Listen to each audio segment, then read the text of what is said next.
round it all up together really well for our policymakers, understand what the digital economy covers, but also understand how we can prepare our young people for it. Before we start, and before I invite our moderator of the day, I would like to ask those of you who are seated on second rows to please come forward to the first row, and then we can leave room to those who are coming in afterwards to join the second rows. It would be important for the panel to see that the first rows are filled. So kindly asking our partners, please come forward. Please come forward and fill the spaces in front. It will take a few minutes. Please fill the table in front. Thank you.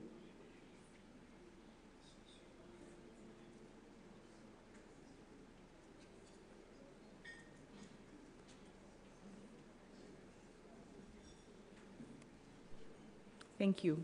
Thank you for doing it.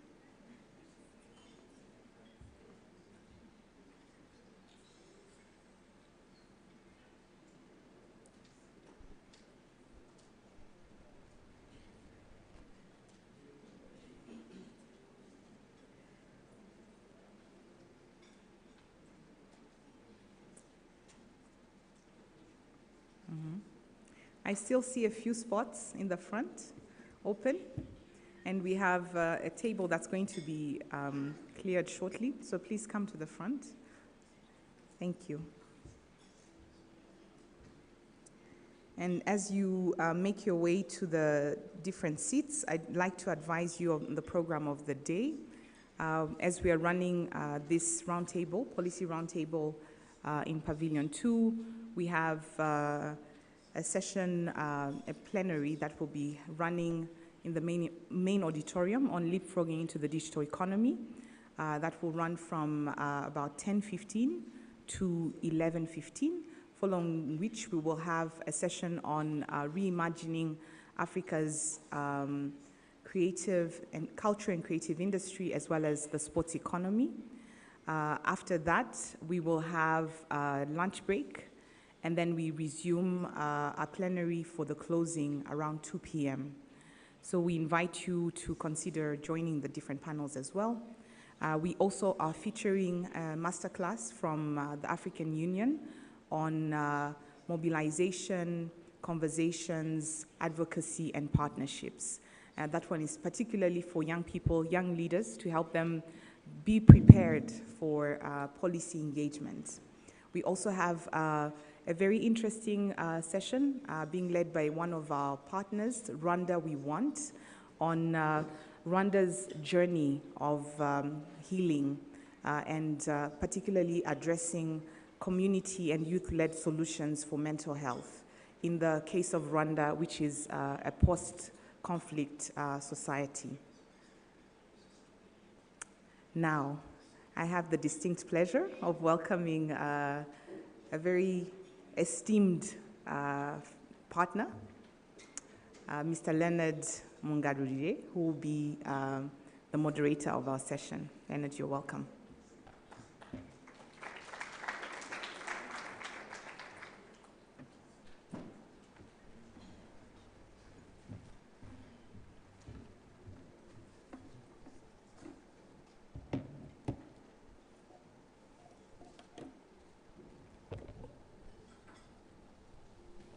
Thank you, Grace, for the kind and warm introductions.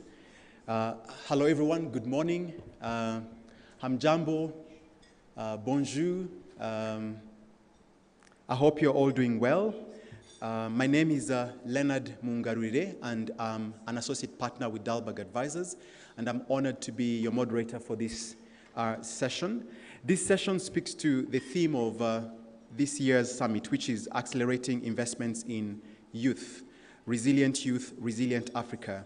And for a resilient continent, we must accelerate efforts towards skilling Africa's youth with the requisite digital skills and position them for the future of work within the digital economy. I'm passionate about Africa's digital transformation and youth economic empowerment. I'll also be joined shortly by an esteemed panel of leaders who are doing the hard work of skilling Africa's youth on the continent, But before I welcome them on stage, I wanted to get a sense of who is in the room so the panel can understand and speak to the various stakeholders in the room. So by show of hands, how many in the room are below the age of 30 and are youth? I certainly am not youth, so I just want to know how many are under 30? Okay, roughly about 50% of the audience. I'm super excited about that. How many are from the private sector? Excellent. We want private sector to really engage in this discussion. How many in the room are policymakers? Grace said policymakers. Honorable ministers here, development partners there. Excellent.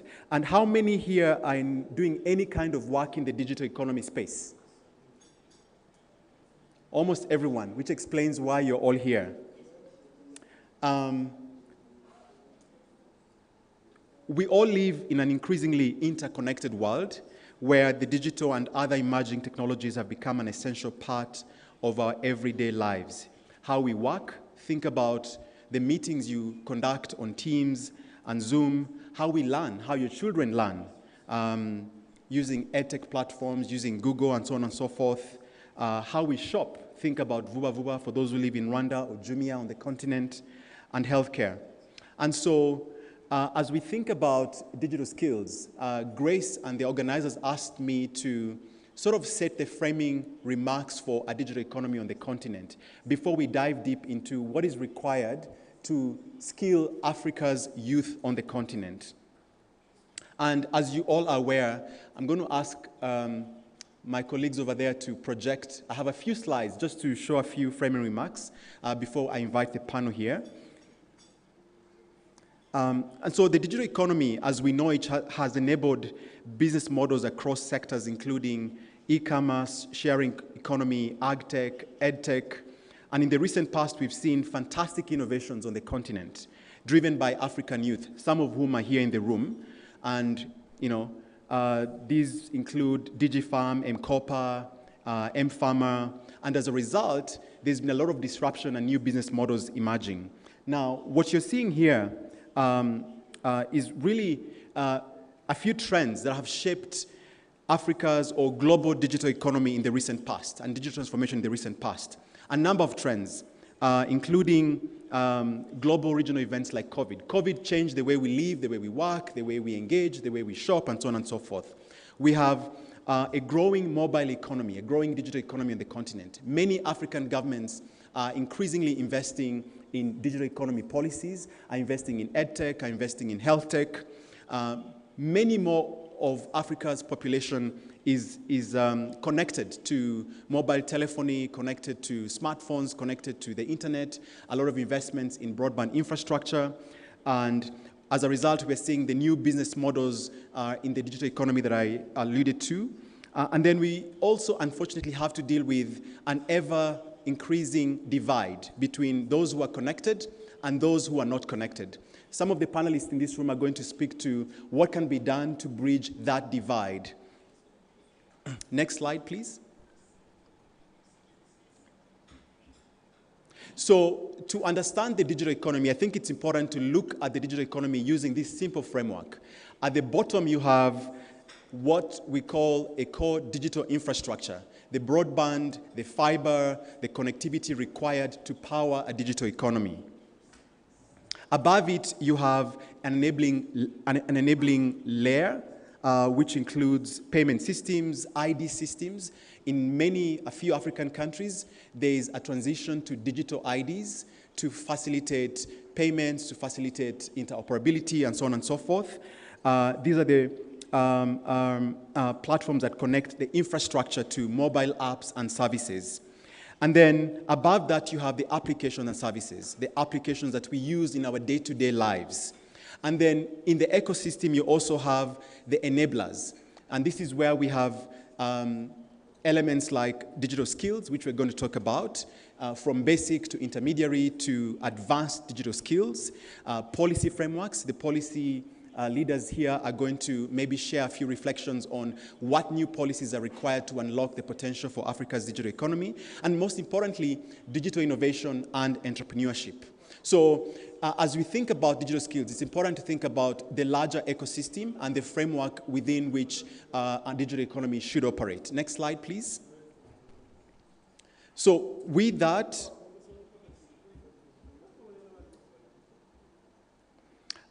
here I'm just showing a few African players on the continent that are doing a lot of work, right from infrastructure to enablers, and on the enabling bit, the third piece, the third layer, you have players like M-Pesa, like Flutterwave, like Paystack that are innovating on the continent. And on the application and services layer, you have players like Konga, Jumia, Twiga, Copier, Digifarm, M-Copper. So there's a lot of innovators in the digital economy space that are doing amazing work. I just wanted to flag a few. And next slide, please. As we think about the digital economy, it's also important to think about what do we need to do as a continent to unlock that potential, to have many more innovators that are going to unlock the potential in the digital economy. So first, how do we leverage the Africa Continental Free Trade Area that connects all African countries? A few countries have started implementing the agreement. Two, we need investments in education, in skills, digital skills, investments in infrastructure. We also need strong cybersecurity systems to protect our digital assets and to protect our information. And then, next slide, please. Here, I'm showing a snapshot of what is required to equip African youth with the requisite skills for them to be positioned for the future of work. We know that roughly about 10 to 12 million youth get into the job market every year, and only about 3 million jobs are available. So one job for every 4 African youth that come into the market. What do we do to close that gap, right? A study by IFC recently projected that by 2030, 230 million jobs in Africa will require digital skills, and over 60% of that will be basic digital literacy. In Ghana alone, 8 million jobs will require digital skills. So on your right-hand side, you're seeing the gaps and the potential for digital skills on the continent. 230 million jobs on the continent will require some form of skills, whether it's basic, whether it's intermediary, whether it's advanced. And so what do we need to do to close that gap to create opportunities for the youth? We're here to unpack those questions. The final slide I have is a simple slide. If you could please go to the final slide, shows the kind of skills that are required. And many of the youth in the room, 50% of the youth in the audience, will relate with this slide that speaks about basic digital skills. On the continuum from low intensity to high intensity, we have basic digital skills. These are the skills required for you and I to do mobile money transactions, for us to engage socially. And then you have intermediate skills that are required for you to do your work, and then complex advanced digital skills. We're going to unpack what this means in terms of creating opportunities for youth, for policymakers, for private sector, and so on and so forth. And to help us, just give me a second.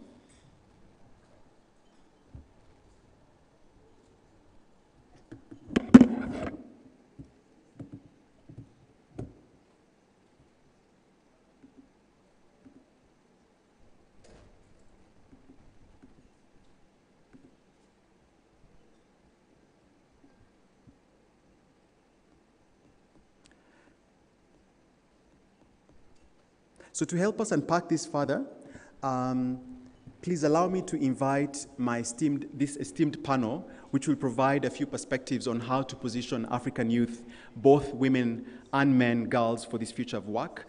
They'll also shed light on the type of partnerships required to foster collaboration between public and private sector in the digital economy ecosystem. Please help me welcome the first panelist. Her name is Violette Uwamutara. As she walks up the stage, I'll introduce her briefly. She's a former diplomat and committed to Africa's transformation through youth economic empowerment. She's currently the Vice President for Africa at Digital Opportunity Trust. Welcome, Violette. I'll then invite Hannah Adams, who's the country manager at Harambee Youth Employment Accelerator.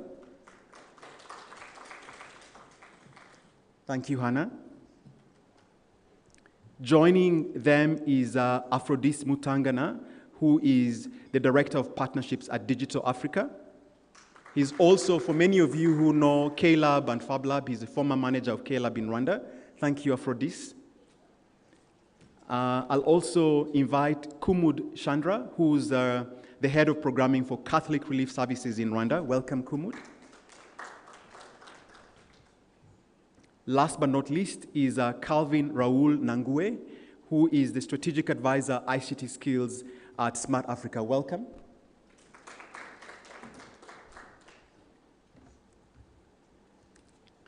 So this panel will help us unpack these questions around skilling African youth and positioning them for the future of work. What do we need to do from a government perspective, public perspective, private sector? What should the youth do? I want to engage the youth. I want to engage everybody in the room. Before we do that, we have a short clip just to give us a flavor of what the youth on the continent, through the work that DOT is doing on the continent. And after that, I'll delve into the Q&A. Thank you very much. If you could please project the video. I was inspired by DOT to venture into the tech space and have supported female businesses through building digital training. For a career change, my goal was finding a space that engaged young people in community development. I joined DOT youth, and I was impressed with how they create an ecosystem where youth have access to digital leadership skills, gender equality training, and mentoring. Through DOT, I gained self-confidence and broadened my scope in digital innovation and social entrepreneurship as a career path. I learned to shift my perspective on problem solving, youth engagement, community development, and how to reflect communities. I was inspired by DOT to venture into the tech space and have supported female resources through the digital training.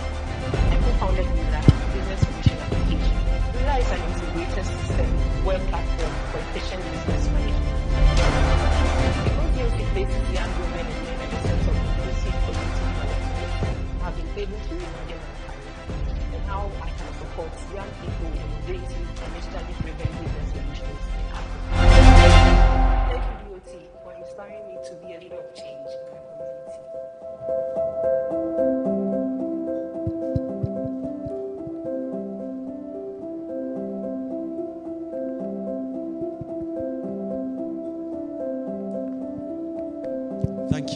Thank you, AV team. Now, that young lady who's gotten support from Digital Opportunity Trust spoke about, and I know the audio wasn't super clear, but she spoke about career change. She spoke about access to digital skills, digital innovation and social entrepreneurship, problem solving, youth engagement, and community development. This is what she's doing through the skills she's acquired through the training and support system from Digital Opportunity Trust. Now, we all know, Violette, that about 2.9 billion people globally remain unconnected, majority of whom are women. And so the question I have is, how do we reach the millions who are unconnected on the continent, who are the base of the pyramid, that are yet to be connected? And then linked to that question is, what are some of the lessons learned through the work you've done at Digital Opportunity Trust to bridge that gap? And how have you meaningfully engaged women in the digital space, and how are you positioning both women and girls to be digital champions within the context of digital economy and future of work? Thank you. Thank you very much. Good morning, everybody. Can you hear me? Yeah. So thank you very much. DOT, we are rooted in digital, and we are powered by the youth. We all know young people, they're tech savvy. We know they are more connected than ever. But the reality is, digital literacy, having digital skills, is not a reality for the many. In DOT, we are a connector. We bridge the infrastructure that was presented and the human skills. In Rwanda, we say, Inore niganya ishaki bisubizo, which means youth don't lament, they find solutions. To be able to ensure digital inclusion with the youth in Africa, the youth have to be at the front and center as key engines of digital inclusion in Africa. Through DOT's program, Digital Skills at Scale model, we put the youth in their communities as digital champions. They co-design, responding to their individual needs, locally contextualized curriculums to respond to those needs. They deliver them in local languages, in safe spaces, through peer-to-peer model, very important, through partnership to ensure ownership and sustainability. All the skills initiatives must and should engage women in order to be inclusive and effective.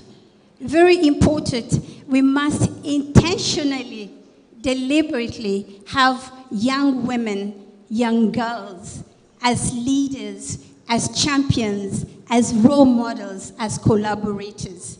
What we've seen in our line of work, when you empower young women, young girls as leaders, community change leaders, digital champions, they automatically become role models and they accelerate inclusion and everything that is required. We've also seen that they build and create solutions that are informed by the challenges that they face. Very important, we need the community members. We need to foster an inclusive, enabling environment that supports women engagement in the digital economy. We need to engage family members, community members, the peers, to bring them along to learn the ICT benefits in order for them to increase the support that they're giving to the girls. Very important, we need to know that the one-size-fits-all solution does not work given the diverse challenges that the youths have. The young people in the room, all of us, we have our uniqueness. They all have their unique, non-linear journey in terms of their growth. As a result, we also need to be very deliberate, have flexible programs, need-based programming, and a broad-based partnership ecosystem that will support their needs.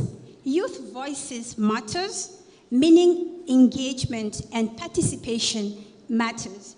We talked about the 2.9 billion yet to be connected.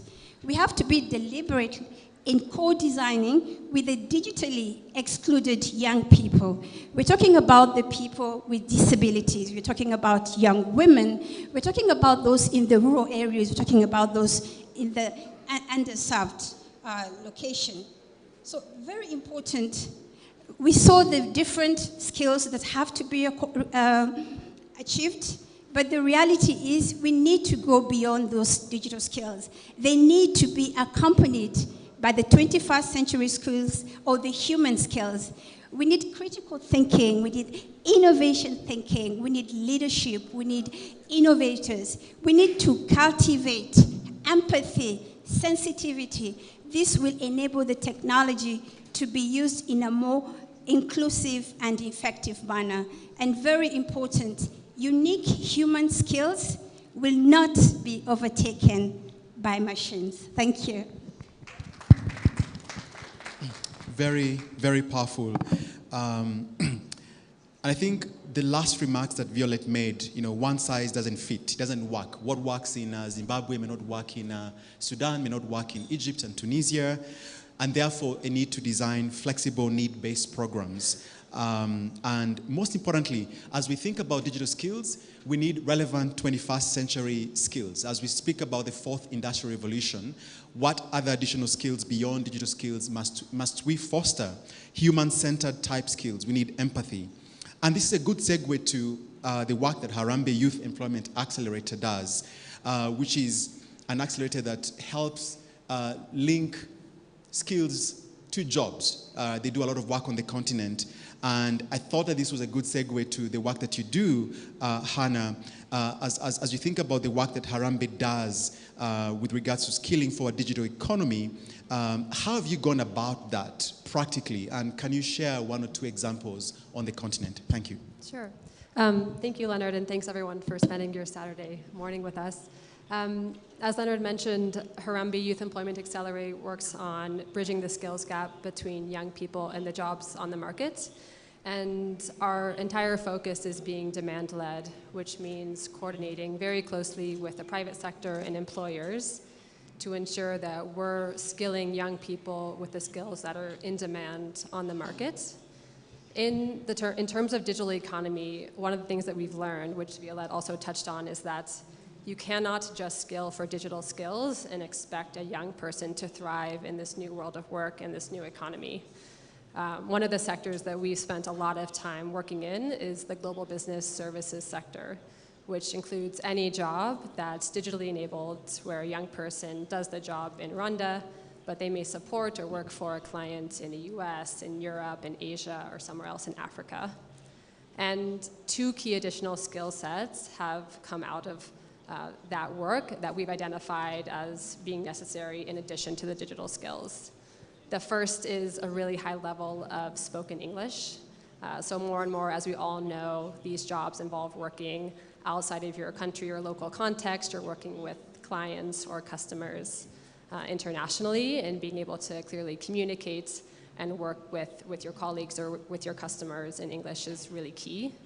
And the second skill has been what we call workplace behaviors, which I think is often taken for granted or overlooked by private sector employers, but it includes everything from punctuality to how to work with your colleagues to professional communication. And looking at the job holistically and what it requires has been really the key to our success in ensuring that young people are ready to win and compete for these jobs on the market. So one key example that we've worked on here in Rwanda is we've partnered with digital skilling institutions. So one of our partners is called Solve It Africa. And we co-created a 3-month training program where cohorts of 100 people go through this training program. They are provided with technical skills from Solve It. And then Harambee provides English acceleration as well as these soft skills, these workplace behavior skills. And at the end of the program, they're ready to win jobs in the international market with employers that are coming into Rwanda and setting up. And so we think this is key to building the digital economy and bringing more jobs into Rwanda, into any country in Africa, is to thinking about this job not just as a unique digital skill set, but a holistic skill set that needs to be addressed and solved for. Thanks. Just checking, can you all hear us very well? Okay. Thank you, Hannah. I had two things. One, that as part of the training that you're curating, you focus on language and communication skills.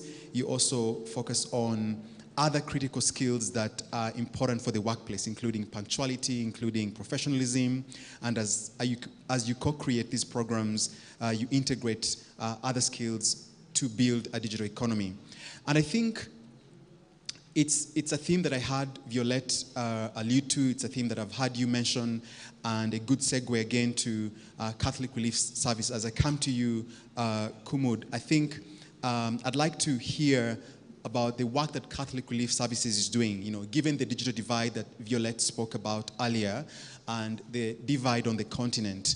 What is Catholic Relief Services doing to ensure that African youth, especially those in the rural areas, that they're not left behind? And then what are some of those success stories? You're a large international NGO with a huge reach. How do you bridge that gap on the continent? And what role can you play to really contribute to a more systemic change with regards to a digital economy on the continent? Thank you. Good morning, everyone. So Catholic Relief Services is present across 100 countries around the globe. 75% of what we do and the participants in our projects are on the African continent. So I think there is capacity and there is a possibility for us to achieve scale and take some of the really good work that we've heard here already on the panel, and that's being done around Rwanda, around other countries, learn and take them to scale. Here in Rwanda, for example, we heard, and across the continent, we've heard how there is this digital tide that is taking over, and yet it is not reaching everywhere. The rural youth, the rural young people still remain mostly not yet connected to this digital tide. So, and often that does not take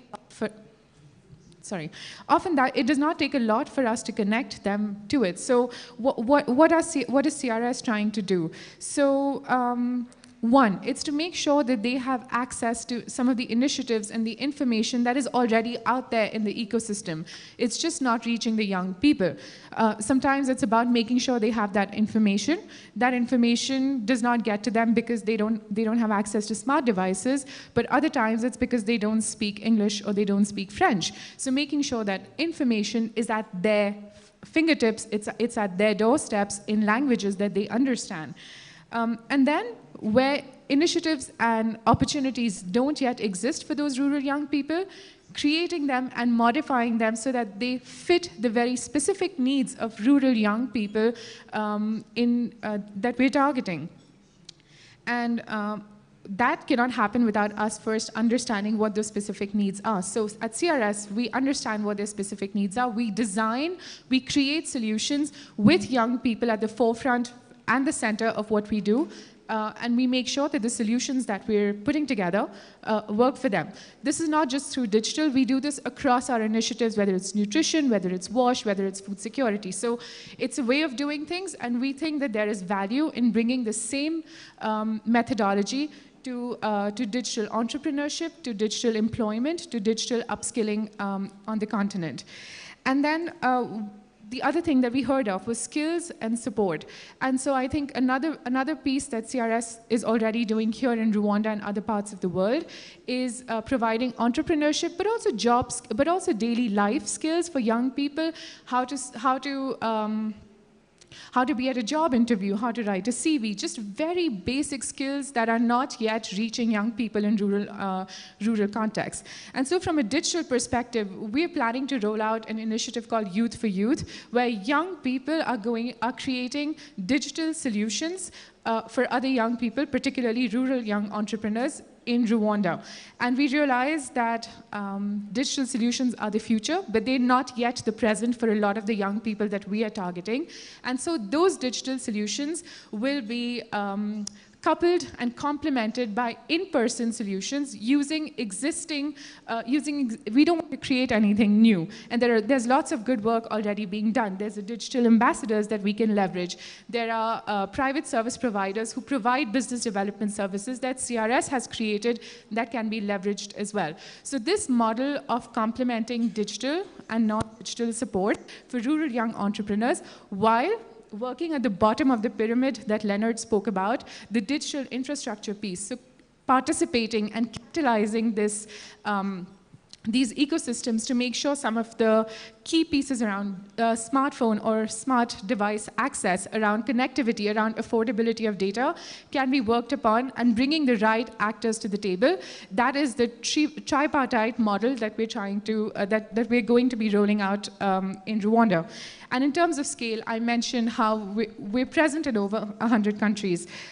We're planning to target 5 million youth in the years to come across the countries that we work with. We have networks of Caritas agencies in every country that we work with that themselves have grassroots community networks, and ones that we can leverage and use to reach more young people with the solutions that are created. And I think with our global reach, we're able to create, innovate, test, succeed or fail, modify, and then take those initiatives to scale. So while what works in Rwanda might not necessarily work in Mali, maybe one part of what works in Rwanda can be tested, modified for a Malian context, and then CRS, because of its global presence, is able to take that to a different context, and that's how we think we can reach scale. Take the good work and take it all over the world, starting with the African continent. Thank you very much. Thank you. Thank you. I had a number of very important points there. Access to information and in language that youth understand. And the question there remains how, right? So maybe it's a question we're going to unpack there after we open it up for Q&A. How do you ensure that information is accessed by youth in the rural areas, especially in the context of not having devices, right? And then the second thing is, Catholic Relief Services, seeks to understand the root causes, to also understand the needs, and as you design for programs, skills for entrepreneurship, you combine non-digital skills and digital skills, focusing on entrepreneurship, focusing on the grassroots community. Which brings me to a question I want to bring to Digital Africa. Because of the reach and scale of Catholic Relief Services across the continent, Digital Africa is also an Africa-centric organization. Afro, as a French-based organization with the aim of supporting tech entrepreneurs, again, linking to the entrepreneurship element that Kumud raised, what is Digital Africa doing to equip African youth, not just in the urban areas, but also in the rural areas, with the right skills? Violette spoke about skills, Hannah spoke about skills and bridging the gaps that exist. But what practically is Digital Africa doing differently? And would you share with us a few examples about what Digital Africa is doing to equip startups with not just the right skill sets, but also startup financing? Yeah, thank you very much, moderator. Digital Africa is an initiative launched in 2018 to support tech entrepreneurs on the continent. And we are based in France. And we focus on three things. The first thing is to equip tech startups with the right skills. The second one is access to finance. The third one, we do recommendations and recommendations to policies, because we cannot support entrepreneurs when the environment is not conducive. To respond to your questions, when it comes to skills, we started, as I said, we focus on tech startups. Those startups that are going to provide solutions to people. What we did first, last year in partnership with the GIZ, what we did a research first to see what are the skills missing among the startups, tech startups. Then after what we created, what we did was to after finding the missing skills, we offered 280 scholarships to different people in 11 countries, and after training those people, we are going to equip those startups who are going to impact their communities, their communities. As I said, to respond to your your second question about investment, so we try to understand what are the real needs of the people. I'm going to give when it comes to access to finance, two examples of the financing facilities or method we are using. In 2020, we are in COVID, and many of the startups, were not able to continue to work. We launched a bridge fund where we said we are going to support startups that were hit by COVID, and we put in place a 5 million fund to invest in startups. And the ticket size, investment ticket size are 175,000 to 600,000. And as we are speaking now, we've invested in more than 11 startups, and we had the chance 3 of them have paid back. So those are one of the example. The second one, it's based on data we had. If you read the report when it comes to investment in Africa, last year, the report said that startups on the continent raised $5.2 billion on the continent. And guess what? 80% of that money went in 4 countries, like Kenya, South Africa, Egypt, and Nigeria. And what I'm going to say here, I don't have facts and evidences, but you can imagine 50 countries of Africa shared 20%. I bet that out of that 20%, 67 to or 80% went again in English-speaking countries. So how about French-speaking countries? So we launched last month a fund of 6.5 million again to focus on French-speaking countries, and with the small tickets, which is like 20,000 and 30,000 on ideation MVP level, so that we can even help those who are starting. And for the moment, it's operating in 5 countries: Morocco, Tunisia, Cote d'Ivoire, Senegal, and Rwanda. and we are launching it in other countries beginning of 2023. So this is to show that what we are doing, yes, we are contributing to entrepreneurship through supporting the private sector and to prepare the future unicorns. Thank you very much. Thank you very much. 3 things I heard that Digital Africa focuses on: skills, finance, and enabling a conducive policy environment for startups to thrive. The examples you gave around where VC money is going to startups, I think the numbers you gave are pretty much accurate, because when you also double-click those numbers, the VC money is going to large economies like Egypt, it's going to Nigeria, it's going to Kenya, it's going to South Africa, right? And the reason is simple. In many of these countries, startups are ready, right? They are far more sophisticated. But in many of the other African countries, including Rwanda, there's no robust pipeline of startups. Startups are not ready, and you've done a lot of work in the startup scene, Afro. You'll attest to the fact that now is when they're starting to be ready, so they can be able to attract the billions of dollars available to get to growth stage and beyond. The final speaker is from Smart Africa, and as you all know, Smart Africa really seeks to accelerate the creation of a single digital market on the continent. They're doing a lot of work, including developing blueprints. For example, the digital economy blueprint that Kenya is leading, the smart city blueprint that Rwanda is leading, the education blueprint that is also led by another country. And so a question to you, Calvin, and as you've listened to all the speakers, it would be good to get a perspective from a continental level, from a Smart Africa perspective, with regards to what is required to accelerate digital transformation on the continent, from a digital skills policy perspective, from a finance perspective, from a digital divide perspective. What are you doing? What are the gaps? And what should the people in the room also be aware of moving forward? Thank you. Thank you very much for this opportunity to speak on behalf of Smart Africa. We welcome this. So Smart Africa is actually a 34-member state strong alliance of countries who have in common to transform their digital economy through ICTs. And these countries are actually embarked in the alliance as a, in a form of, project building process, meaning that we have projects at the Smart Africa Alliance that we support at each country, and the countries champions the project which has something to do with the digital transformation agenda. So currently we're embarking on 32 projects in Smart Africa, and each of the projects follows the same approach.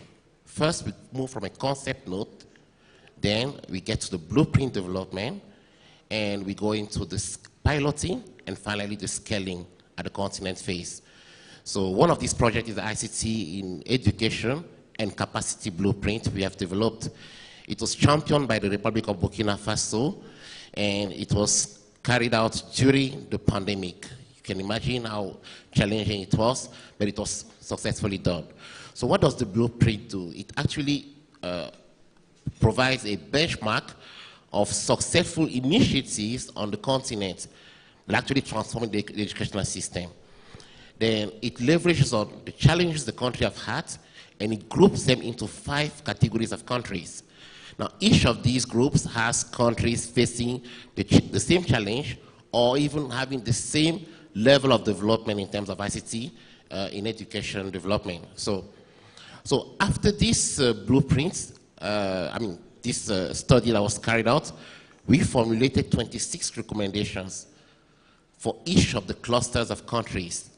And these recommendations range from policy to infrastructure, strategies in terms of digital school transformation, and teachers training, skills development, in all. And currently we are in the phase of taking these recommendations to the member states individually to dissect it and see how it matches their ecosystem. Then we bring together all the local players of the digital skills development at the country level, TVET, higher education, primary, secondary education, Ministry of Labor, and Ministry of ICT. So having done these workshops, we identified strategic pilots, projects we can support in the coming year to actually implement based on the blueprint recommendation. So this is one of the things we've done, and it's quite successful because we're able to address typically the challenges countries are facing, knowing that they are not all equal. But we end up seeing countries in the same cluster that have practically the same level of development. Like just take like the cluster A, where we see countries like Kenya, South Africa, Morocco, Tunisia, that all are facing similar challenges. The second thing we've done at Smart Africa was to put the concept of the Smart Africa Digital Academy. It's actually a Pan-African vehicle that aims to bring together and federate initiatives that are on continents addressing digital skills development, supporting, if required, or replicating, or even scaling those that are proven to be successful. We do this across 5 different domains of intervention, starting from the top layer, where we have policy and decision makers. Then we've got the second layer and the third layer that concerns the youth, where we have advanced ICT skills development, and at least ICT skills for entrepreneurs, professionals, and young people. And then at the layer 2, we have the STEAM, science, technology, engineering, arts, and mathematics, advocacy in schools. And then at the bottom layer, that's the bottom pyramid, where we have the digital literacy for all. We have launched SADA in 5 countries, successfully implemented in 7, and we aim to reach all the 54 member states of the continent by 2030. So this is what we are doing, and thank you for giving the floor. Thank you very much, Calvin. I think another round of applause for the panelists. Calvin ended on a very positive note, which is the work that Smart Africa is doing on the continent, the design of the blueprint and taking it to member state level to align, to validate, to align with ministries in charge of education, labor, ICT. I'm hearing a lot of coordination with policymakers, with private sector, with the youth. And then the other important thing is the digital academy that they have set up to really bridge the gaps and also accelerate digital skilling programs. And everything he said in many ways touches on everything that each of the panelists did mention earlier. I'll now open it up for the audience to engage. And just a few house rules. If you do raise your hand, a mic will be brought to you. Kindly introduce yourself. Tell us where you're from, the country you're from, and I'll take a first round of questions, maybe 3 to 5 questions, and then I'll distribute them across the panelists. So I'll encourage and invite my fellow speakers to note down the questions that you think resonate most with you that you want to address. I'll help you walk through the questions. I'll start with the ministers in the room. I'll give them the floor. Minister, if you don't mind, please tell us where you're from and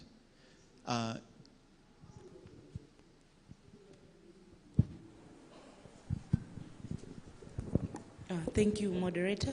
My name is Vera Kantukule. I'm the Minister of Labor in Malawi. And thank you so much, all our panelists, for your well-versed contributions. But I think mine would be probably a comment or a question. I wanted to, number one, say that the future is digital. I think it has been made very clear from the presentations from our panelists. However, what I want to say, especially to the young people that are in this room, is that the future is not a place. Every single day we are already in our future.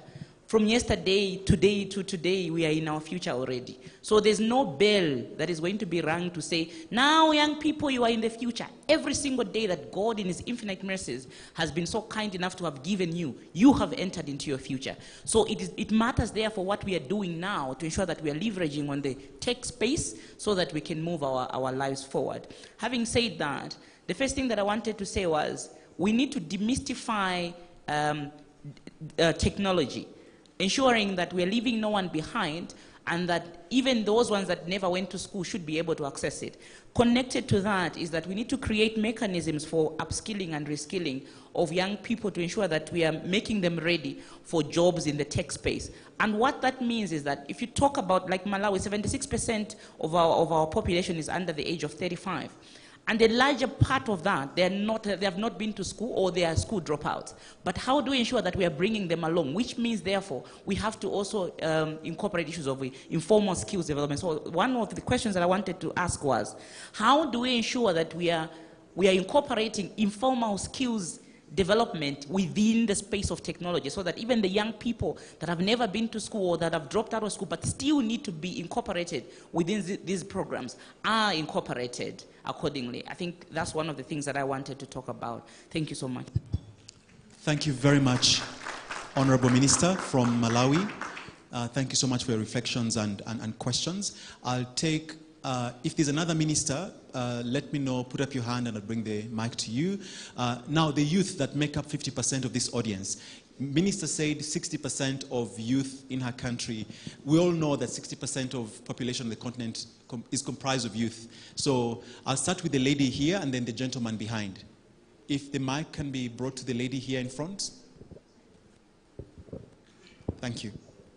Thank you so much. I am not sure I still qualify as youth, but great. I am called Anna Ninsima. I'm the Country Director for Digital Opportunity Trust in Tanzania, so it's a privilege to see my VP speak over there. So I have a few things to contribute towards the conversation, having worked in the digital space for quite some time now. And I'm happy that we have policymakers in the room. Based on my experience, I do feel that universal access to the web needs to be considered as a public service. Similar to health, similar to education, it's that simple. It should be a public service. And that's the only way we will eliminate the inequities that are already baked in our societies. I'll speak to a country like Tanzania, where most of the young people will come up and say, hey, we're not homogeneous creatures. As a country, we still are going through the first, second, third, and fourth industrial revolutions all at the same time. While we're speaking about the metaverse and blockchain and cryptocurrency, there's still villages that are yet to be connected on the internet. And those that are connected, we still are yet to see the infrastructure when it comes to the actual devices. So investments need not to be left to the development partners, but also really government being so, intentional in terms of investing in this.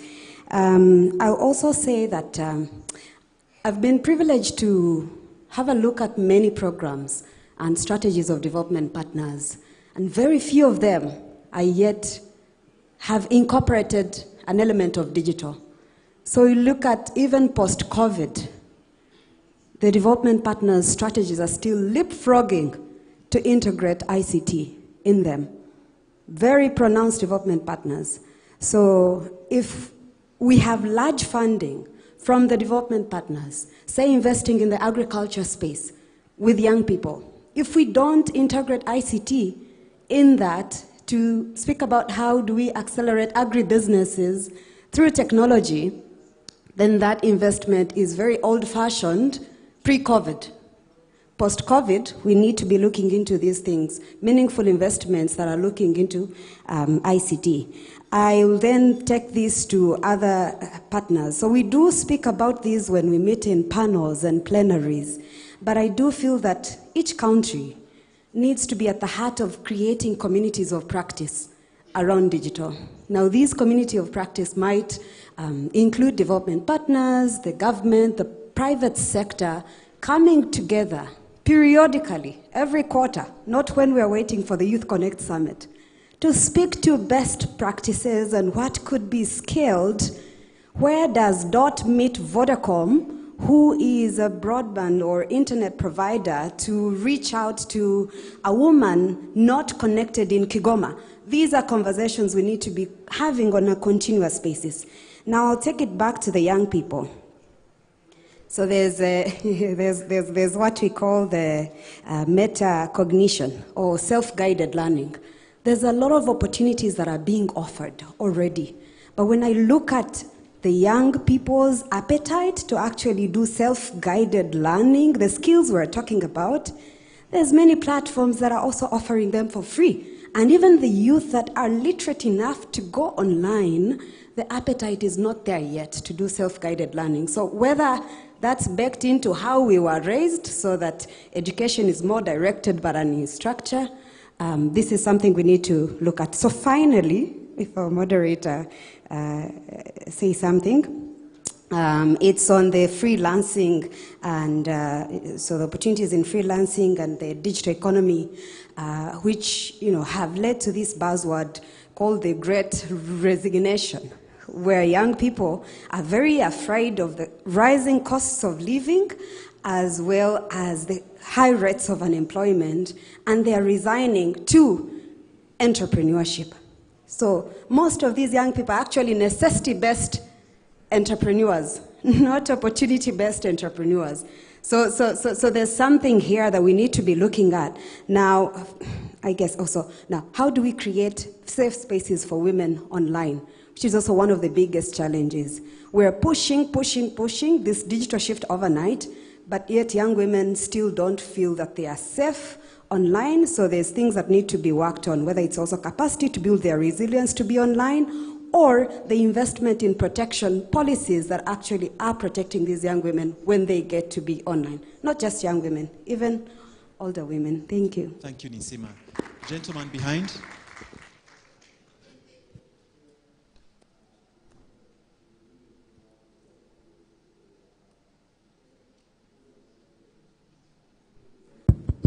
Thank you so much. I'm Sam Maskini from Malawi. I'm one of the youth in this room. I co-founded a startup, Inspire Learn. We basically simplify access to e-learning for the most marginalized using feature phones. I also co-founded another startup called Computer Clinic that works at IT training for the youth in Malawi. So I have a question that is in two parts. The first one is about the digital divide. I come from a country with a youthful population, but also where 44% of the population lacks the foundational skills to participate or leverage on any digital technologies or any services.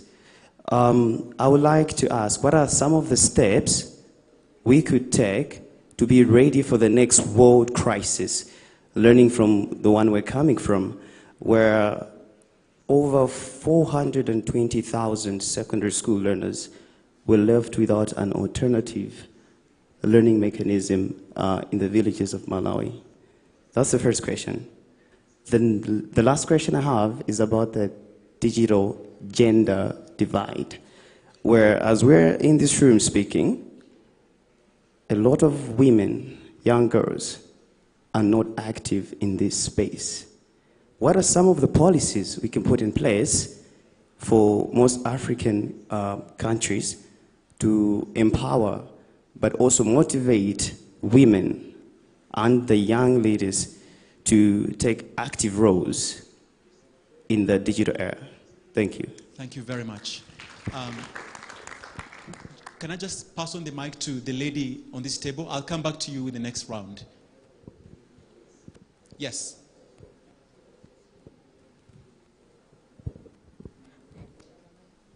Good morning. I'm Rachel Chen from UNDP Uganda. I'm the Youth and Innovation Program Associate.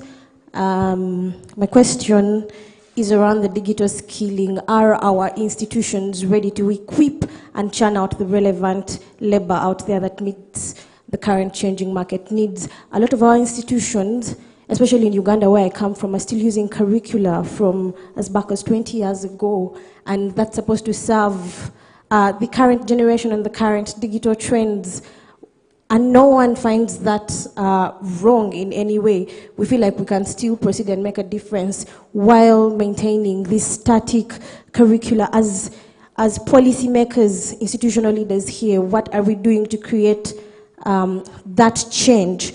Then my second question is around how can we change the perception of innovation and tech? A lot of people think that innovation and tech is simply a smartphone, create another app.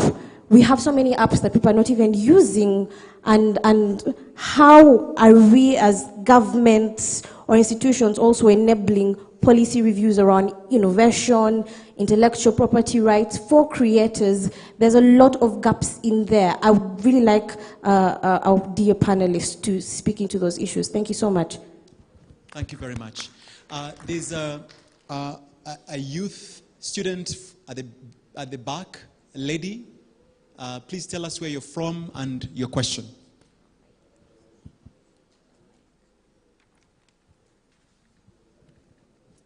Thank you very much. My names are Muhizanina Trina. I'm a high school student from Rivera High School. It's right next here. So my question goes, it's not a question, it's more like a suggestion. So you see in Brandon high schools, right? When we've reached like, A levels, we're taught to pick 3 subjects or combination. And ICT is like an option. It's not compulsory. We have compulsory subjects like English, like general studies, but ICT is not an option. And you came here and told us the future is digital, right? So if the future is digital and ICT is only an option, is the future an option too?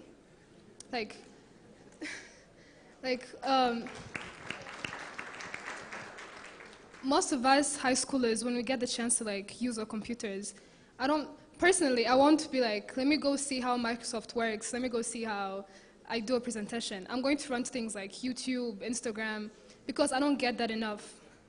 But if ICT is compulsory, like if IT, how do you call it? IT education, right, is compulsory, then the future is compulsory. Then we're all ready and resilient enough to face the challenges. That's suggestion number 1. So another question is, if we all know the future is digital, it's computer-based, will that not lead to a high rate of unemployment? Like the people in the rural areas, like you said, who want to get access to that? Because you keep saying in the future, and a minister said that we're in the future already, and they already don't have access to that. So let's say, let me give an example of a large farm, right? Like a farm of animals, plants, things like that.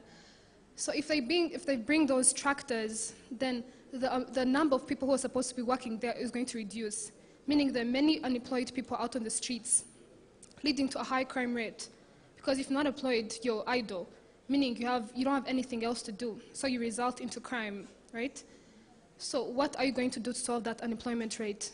Thank you very much. Thank you very much. I didn't catch your name. I just heard you're from Riviera High School. Thank you. My names are Nina Trina. Nina Trina. Yes. Okay. We'll start with those questions, and I think we'll start with Nina's, which really triggered a lot of thought-provoking comments and perspectives, and I wish the ministers were still in the room to give perspectives there. But if indeed the future is digital, ICT should be made compulsory. The competence-based curriculum that most African countries are using in the education systems in many ways have incorporated ICT as a compulsory subject. I was recently watching an online event. It was a prayer breakfast, and somebody on the panel said that in China, for example, TikTok content, which is highly regulated, is education focused. It's to do with how the Chinese Great Wall of China was built, how to build an airplane. It's mostly STEM related content, and that Chinese students in high school, when they get out to the job market 5 years, 10 years, 20 years from now, they'll be far ahead compared to our kids in our generation here, because what are they doing on TikTok, for example? You can imagine what is being done, what kids are watching on YouTube, what they're watching on TikTok and other online platforms. But your point is well taken. I'll ask, I think this question on shifting the curriculum that the lady from Uganda mentioned, shifting the curriculum and changing the perception of innovation, technology, IP, as well as Nina's question is a question that maybe Calvin could help answer from a continental level. What could be done as you think about the blueprints moving forward? And the question from the entrepreneur in Malawi on the digital divide, digital gender divide, what policies, foundational skills, it's something that I think that Violette could speak about and complemented by Catholic Relief Services. Tanzania, your comments were mostly reflections. I like all the reflections on gig economy, freelancing, what opportunities are there. But I think it's a question that Hannah could help address because you are really addressing that critical piece.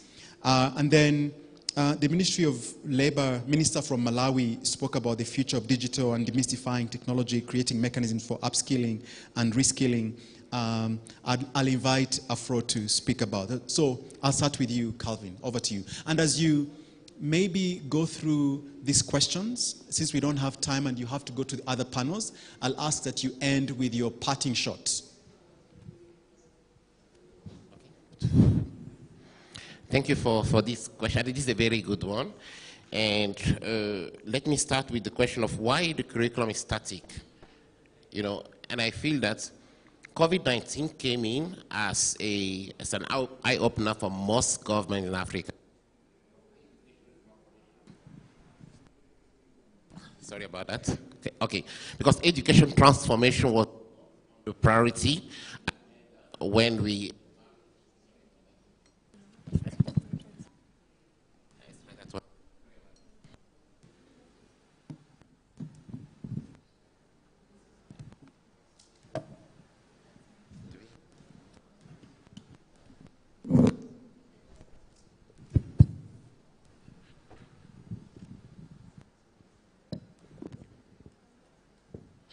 Yeah, sorry about that. Thank you for changing this. So we came across this problem during the blueprint development. It was one of the primary challenges, curriculum review across the educational sector. We discovered that ICT curriculum was very outdated. It was about 15 to 20 years outdated. Whereas technology is a fast-paced industry. We know that changes, innovation happens practically on a daily basis. Content being created, being shared, actually comes from the outside part of the continent, but there's practically nothing done from the continent perspective. And I just can say thank you to COVID for just bringing this fast acceleration of the digital transformation of our educational system, because so many things have happened on the continent within the space of 2 or 3 months after COVID started. We saw the uprising of digital platforms. A lot of schools embarked on content adoption, number one, teachers training, and that was at a very fast pace as well. And we've seen that a lot of policies are currently being reviewed. And the AU just brought in recently the ICT in education digital strategy for 2020 up to 2025. And it's an emergency that we need to address these challenges today. So believe me, some changes are taking place at national levels, and the blueprint we have revealed has one of the key components, and I'm just going to address the question from Uganda, facilitating policy dialogue around innovation, how to regulate the edtech industry to ensure that all these solutions that are created, both on the continent and outside, are quickly adopted at the country level. And there's also the national strategy for ICT in education in some countries that are being currently developed and being supported by Smart Africa. So I assume that some of the challenges you've experienced here already are documented in the blueprint, and there are so many successful pilot projects that have been carried out outside the continent and even in some advanced countries within the continent that are bound to be replicated as a response to that. Thank you. Thank you very much, Calvin. I think I'll pass on the mic to Violette. Can you hear me? Okay. The Honorable Minister mentioned the future is now. What that means, it's for us to relearn, to unlearn, and to learn again, to really be lifelong learners. When you're thinking about leaving no one behind, it means bringing everybody along. And we're talking about bridging the gender-digital divide. It's very important. When you talk about for women, you have to say by women, with women. For women, by women, with women. Very important to put them at the front and center. Same to the youth. We need to look at for the youth, by youth, and with youth. And my challenge to our colleague in Malawi, we have amazing young people in Malawi who are tech savvy, who are more connected than ever. And it's a challenge to you, the challenge we had from the beginning of this summit, for the youth to take the seat at the table and really to go out and make the impact. In terms of my parting shots, really we have to invest in youth initiatives. Trust that when youth access capital, they will invest it back in our communities. Our commitment in DOT, in the next 3 years, we are committed to deliver digital skills and 21st century skills to more than 1 million by the year 2025 in the African countries that we work in and in the Middle East. Thank you very much. Hannah, on gig economy, freelancing, what skills are required to upskill, to reskill? Yeah, thanks. I think it's a great question. It's great to hear the context for the work in Tanzania. I think my overarching idea around this, and specifically around the self-guided learning that you feel like young people are not motivated by, is we as practitioners need to do a better job of providing a compelling narrative for how a young person can go through a skilling initiative and have an opportunity at the end of it. So I don't think it's that young people aren't motivated by self-guided learning. I think it's that they're recognizing that they don't really believe that if I do the self-guided learning on an app, that I'm really going to get a job at the end of it. So that's really on us as organizations that deliver interventions to ensure that we have the demand at the end of an intervention or a self-guided learning opportunity to make sure that young people can really succeed and to deliver on that promise. In terms of my parting shot, I think it's been mentioned a lot by young people in the audience, especially Nina back there. We won't be able to deliver at the scale that we need to if we don't filter back down to education institutions. That's secondary schools, TVETs, tertiary education institutions. There needs to be more coordination with the private sector in terms of what are the skills that are in demand, and these conversations need to happen on a more regular basis. Education institutions need to be more nimble, and organizations up here need to really work to facilitate those conversations. That should be happening more regularly. So I think when we all come back here in a year, you guys should hold us accountable to that commitment. Thank you very much, Hannah. Afro, and then Kumud. Thank you very much. I wanted to comment on few, if you allow, like I will take few minutes. And to finish my short, like my last word, I will speak it in French. So take like the translators for those who don't understand French. So to start, like there is a comment Minister made. How do we make sure that we bring the informal? I think the response is we have to start at early age. I remember when I started teaching kids of 6 years old how to use a computer. It was really something, something that, you know that from 6 years the kid is touching the computer. At the age of 10 or 11 or 12 or 13, whenever he leaves or he drops out or she drops out, she knows like how the computer thinks. So it was my comment. The second, there is something a young guy from Malawi talked about of gender divide. I remember when we started the School of Coding in refugee camps. We started with 48% of girls. After 1 month, we were at 6%. You know, and I think what we need to do is to make sure that to make sure that we are like giving something which is really like customized for them. And to, the last one is that we have to be inclusive to make sure that the government is involved, the government is involved, the private sector is involved, DFIs are involved, and investors.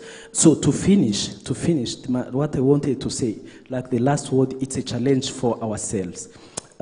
C'est une histoire pour les gens qui connaissent l'histoire. de football. C'est l'équipe de Burkina Faso. Une fois, ils jouent avec une équipe très simple. Et l'équipe en question a battu Burkina Faso. Et vous savez comment les fans de foot, ils sont comme des fous. Ils ont voulu brûler les maisons des footballeurs, des trucs pareils. Mais ils ont dit avant de faire ça, on va demander à Thomas Sankara qu'est-ce qu'il pense. Vous savez ce qu'il a dit quand ils sont arrivés? Sankara, il a dit, si le Burkina Faso d'aujourd'hui a perdu, c'est pas à nous la faute. La faute est à ceux d'hier qui n'ont pas pu préparer l'équipe qui devait gagner aujourd'hui. Mais si le Burkina Faso de demain perd, c'est à nous d'aujourd'hui qui n'aurions pas pu préparer l'équipe qui devrait gagner demain. Merci. Last word? Yeah, thank you. So maybe to the question on digital gender divide, to the young man from Malawi, I think we need to understand again across the continent what are the root causes of this digital gender divide. Depending on the country, depending on the context, the reasons, the root causes are different. We need to understand the different barriers that young women are facing to bridge this gender divide. It could be policy. If it's policies that are not friendly to young people, then the policymakers that are here, the correct stakeholders, governments need to get together to fix those policies. If it's cost, similar, the private sector and the public sector need to work together to ensure that costs of smartphone access or digital devices are affordable for young women. And if it's attitudes, if it's linked to knowledge and attitudes and practices, then we need to work on social behavior change. We need to work with communities themselves and create awareness, remove barriers at the community level to allow young women to bridge this digital divide. So I think it needs to be a differing response depending on what the context tells us. I think my parting shot would be that after hearing what everybody has said, we cannot just do one of these things. We need to do everything at the same time. It's a lofty task, but I think we need to make sure that the young people in high schools are getting compulsory IT education so they're ready for tomorrow. But then those who are dropouts from school or who never went to school, we're able to demystify, as the Honorable Minister said, demystify technology for them today. So offering them informal or semi-formal opportunities to upskill, whether it be from a technological perspective or using technology for other skills that they need to succeed. And I think my last parting shot of my parting shot would be that nothing can work till we don't work on that bottom of the pyramid, which is the digital infrastructure. We need to make sure that that digital devices, digital connectivity, they are accessible, they're affordable, and that they work for everybody depending on what their needs are. Yeah. Thank you. I think I'll pick it up from there, working on digital infrastructure and fixing those gaps. I think the country director from DOT Tanzania, you did allude to the fact that broadband infrastructure should become a public good, a public service. I could not agree more. And I think even though the Broadband Commission, country governments, Smart Africa is doing a lot to mobilize investments from private sector, from development partners to invest more in broadband infrastructure, I think the onus is on, yes, policymakers and private sector to roll up their sleeves, invest more for more equitable access. Because after all, it's a universal requirement now, and it should be a basic human right now. I know your point was more of a perspective. But if I was to sum up everything that we've listened today from the audience, from the youth, from private sector folks, from our esteemed panelists, one is that digital transformation on the continent has, in the recent past, seen an acceleration owing to changes in the environment, the first being COVID, and that many more countries are at a point, a cusping point, where they're revising their digital economy policies, their ICT policies. Policymakers in the room, ministers, will attest to that. Many more are adopting digital economy. The hybrid learning in schools was, if you will, a trigger for governments to rethink how education is delivered. Number two is that all of us should remain lifelong learners. As we adapt, as we adopt new technologies, we need to, be open-minded to relearning, to unlearning, to relearning, and also learning new concepts. There's something that I thought was important when Youth Connect was being officially opened. The Deputy President from Kenya did say that youth from age 18 to 25 should claim their place, should not wait for opportunities to be handed to them. And I think the panelists here did allude to that again, that the future is now, the future of digital is now, and that the entrepreneur from Malawi, as you design more apps and services, how do you continue to rethink and innovate and disrupt how you're offering these solutions to people who are not connected? How do you, as you think about e-learning solutions to those that are using feature phones, how many more can you connect beyond Malawi, to the rest of Southern Africa and all of Africa in the next 5 to 10 years as you think about scaling? What opportunities and what partnerships should you forge with folks on the table here? Get to know them after this, folks in the audience as well. The third thing that I had is that we need more coordination with the private sector, which is important for curriculum to be aligned to needs from the private sector. As things change, as the digital economy takes center stage, how do policymakers continue to engage at roundtables with policymakers to redesign curriculum and to rethink curriculum? The point that Afro made about planning, thinking how, or learning skills about how the computer thinks, artificial intelligence, machine learning. These are no longer strange concepts, but concepts that should be embraced now at high school level and beyond. I didn't quite get the analogy you gave of football. I'll let you summarize that in English because I don't speak French. And then the last point is that we need to really have a grasp of root causes that underpin the digital divide, that cause the gaps. How do we engage more with the policymakers? How do we also change our behaviors as we adapt to the digital economy? How do we involve the private sector? And I think what struck me the most is that we must do everything at the same time. Everything is a priority right now. The digital economy is important, but we need to also think about the digital economy as a disruptor for other sectors, in agriculture, in health, in finance, in logistics, in transport. It's both a sector as it is an enabler. And how do we develop policies that harness the potential of digital as a sector in itself, but also as an enabler and a disruptor in other sectors? And the need for us to upskill and reskill.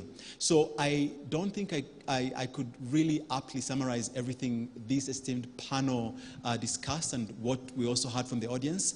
I will leave it at that, and please join me in thanking the esteemed panelists for their